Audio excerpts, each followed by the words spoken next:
Baada ya kuachana na Dimitar Pantev, kikosi chetu hivi sasa kitakuwa chini ya Mwalimu Selemani Matola.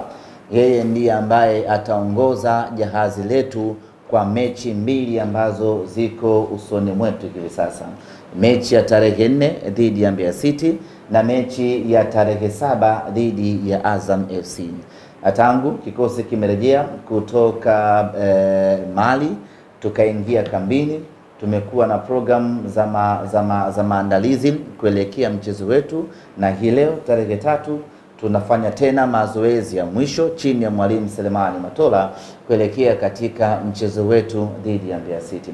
Nichukue nafasi hii kuwatoa wasiwasi mashabiki wa Simba juu ya kumwamini Mwalimu Selemani Matola, na kwamba sisi viongozi wa Simba tunayo imani kubwa ya kwamba Mwalimu Selemani Matola ana uwezo wa kutuvusha salama katika michezo miwili ambayo iko mbele yetu, kwa maana dhidi ya Mbeya City na dhidi ya Azam FC. Na kuweka kumbukumbu sawa, michezo yetu miwili msimu huu mpaka sasa tumecheza michezo mitatu ya ligi kuu ya NBC.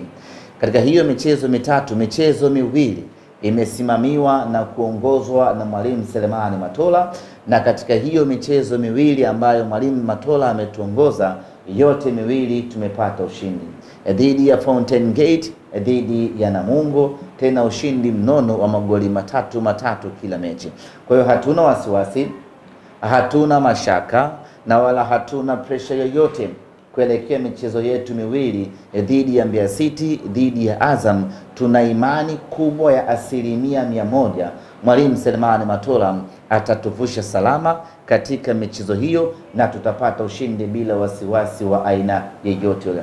Kwanza, ana uzoefu wa kutosha, lakini pili, ana ujasiri usiomithilika, na tatu, ana vigezo vya kutosha vya kuiongoza Simba kupata ushindi katika michezo hiyo miwili.